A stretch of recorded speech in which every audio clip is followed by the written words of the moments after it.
All right, so Kaylee and I sat down and watched a movie called Babe Island, or Eden. Which one was it? What was it Babe called? Island. Babe Island.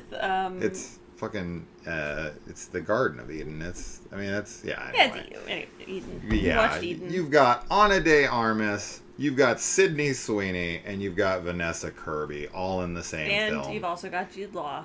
And they're all like big roles. Like, this Yes. isn't just like, oh, you know, we threw in this random person for like 5 minutes. Like, no, They're they all are main main characters. characters. Yes. Now, yeah, you got Jude Law, you've got Daniel Brühl, you've got a really killer cast. And this is directed by Ron Howard. So this is like a big movie. And this actually comes out in theaters, I think, in like a week or two. So we're actually seeing this quite a bit early. So you guys will have to wait a little bit to see this, but this is a movie about a true story about these people, Dr. Friedrich Ritter, and his wife Dora the Explorer, pretty much, and they move out to the Galapagos Islands. And he went out there to like be alone with his wife and to write this book that was going to change the world.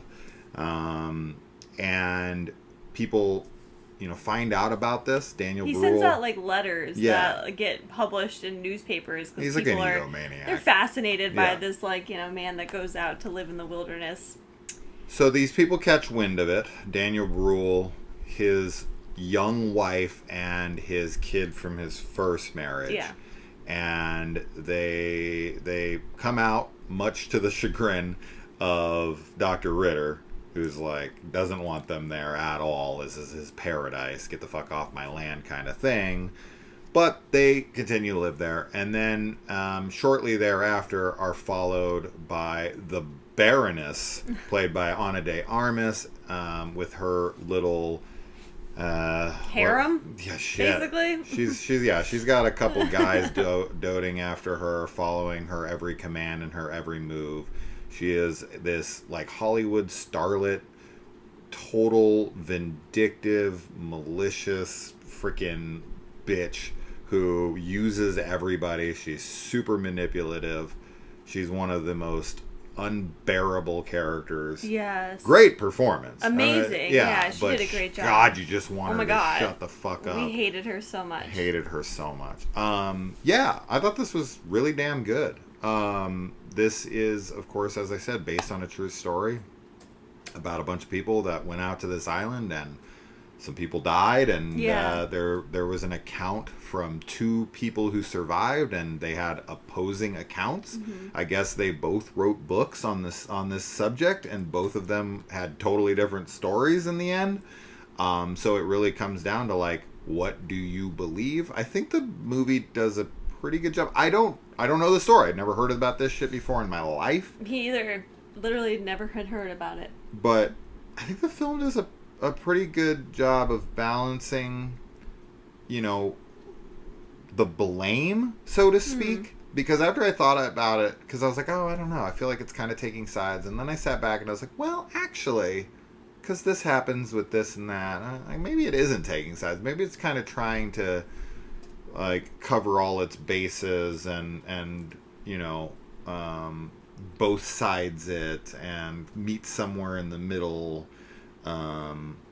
So I don't know. I think everyone is great in this, and I think that the exploration of these people kind of trying to start over is something that's very intriguing to both of us, because we kind of hate society and this sounds very appealing to us, but we always talk about how they always end up fucking becoming cults, and everyone ends up dying, and it's not much different here.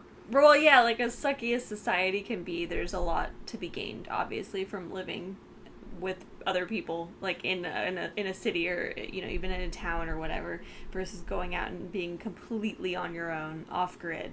Because these like 3 main characters in this, Daniel Brühl, Jude Law, and Ana de Armas, like all of them have like personality traits that are very cult leader-esque.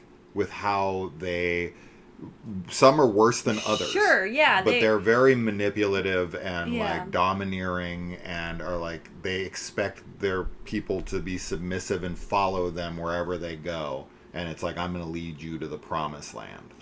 Yeah, it's a really interesting look at how you can't take the society out of people, basically. Like when you are raised in a culture your whole life, and then you kind of go off to try and start over, it just doesn't work that way. You're not you're not a blank slate. Yeah, you are a result of your environment and your upbringing and everything, right? And there's a lot of paranoia in this, a lot of secrets and backstabbing and all kinds of stuff like that, and everyone's performance is wonderful. I think everyone does a really, really good job. And yeah, I mean, it's definitely it's a thriller. You're for sure wondering like where things are gonna go, and how bad can they get, and what are people willing to do for food or for whatever, you know. And so that all I think works really well, and I can see that this being a big hit for a lot of people, especially people that really like historical dramas. Because it is set in like the 1930s. As you had said, and I mentioned, like, I've never ever heard about this story ever before. Neither had the actors, outside of Daniel Brühl, because he's from Germany. Really and interesting. This is a German story, so for him it was like, oh yeah, I knew about this. But Sydney Sweeney on Armas, I watched an interview with them, and they're like, never heard of it. It's one of those kinds of things that it's like, there's got to be so many things like that happen around the world that just we don't know about because we live in America and just are not taught that type of thing. And there's like, how else would it come up? So it's always fascinating when movies like this get made and bring that story to a wider audience.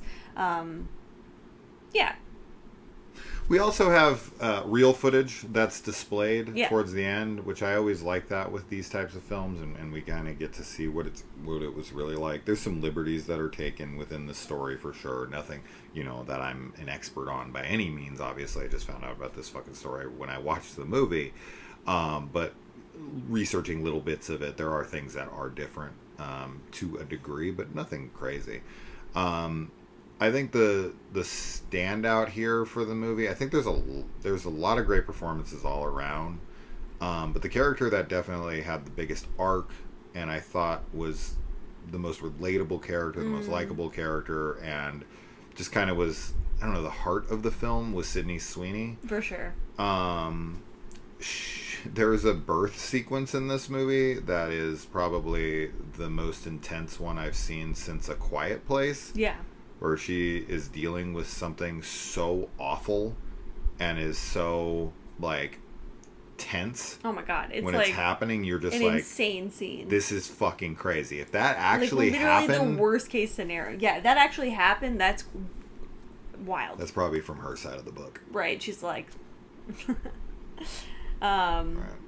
But, yeah, I think Sydney Sweeney is a very talented actress. I think a lot of people kind of like to hate on her because she's a really beautiful woman and very, I don't know. And the Gene ad. Well, yeah, but I think she does a great job. Like, every time I see her in something, I always really like the performances that she gives. Oh, so, sure. I don't know. I feel like she Immaculate. really... Yeah, I think she gives her all when she gets cast. At least, what I've seen her in. Obviously, plenty of actors and actresses can be great, and then they have they have films that you're like, kind of phoned it in on that one. But everything I've seen her in, at least, I've really liked her in, and I agree with you. I think that her character is the heart of the film, and it is really fascinating to watch the journey that she goes through from arriving at the island to where things end.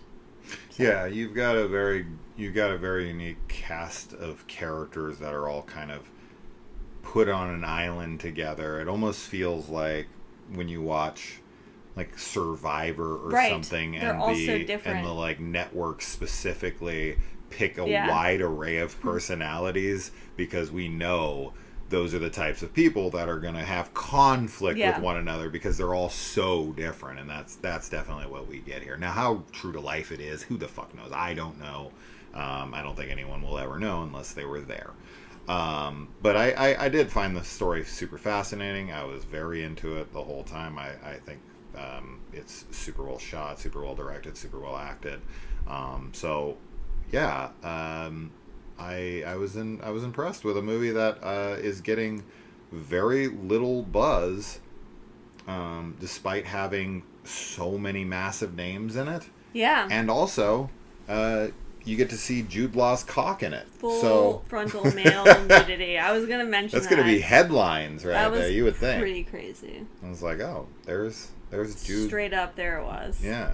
So, Jude was laying down the law. The Jude Law lovers will be excited for that. I don't know if he's ever gotten fully nude in another movie because I'm not like a Jude Law fanatic. But I always like to see a naked man. I like that. I love seeing boobs in movies too, and like female nudity. Like nudity is great in general, but it just always feels like if we get nudity, it's like a woman, which is fine. Sure. But like I like seeing men nude as well. Yeah. Because I'm bisexual. Yeah, let's no, because it's balance just the like, scales. It's good. It's good to like, yeah. Even though I would say that the way it's done in this is kind of for shock and awe type of a thing, but in general, I think more nudity in films. Yeah, it's not supposed to be sexy. No, but like I was gonna say it's that I think more funny. Yeah, and shocking. More nudity in films is a good thing because it helps to destigmatize, like and desexualize our relationships with, nude forms. And for anyone who wants more balance on the scales there, we do get to see Ana de Armas in a wet t-shirt, leaving zero to the imagination. Such an insanely beautiful woman. Like, I was just looking at her in this film and just thinking, like, she's perfect. Like, she literally has the perfect face and the perfect body. Yeah. Like, it's kind of crazy. She looks like somebody just created her for, like... Right. But she's a super talented actress as well. Like, her role in this... Oh my god, like, we were talking... Well, I don't know. We can't talk spoilers, but we hated her character. Oh my and it's one of those things so where even though she's such a beautiful woman, it literally does not matter because she's such a horrible person. Yeah. That... Like, no. Like, it kills any attraction that you have to her once you start knowing her character. And at least that's how I feel. And this is in a movie with a lot of very unlikable characters. I'm not saying everybody is. There's definitely likable characters. There are sympathetic characters.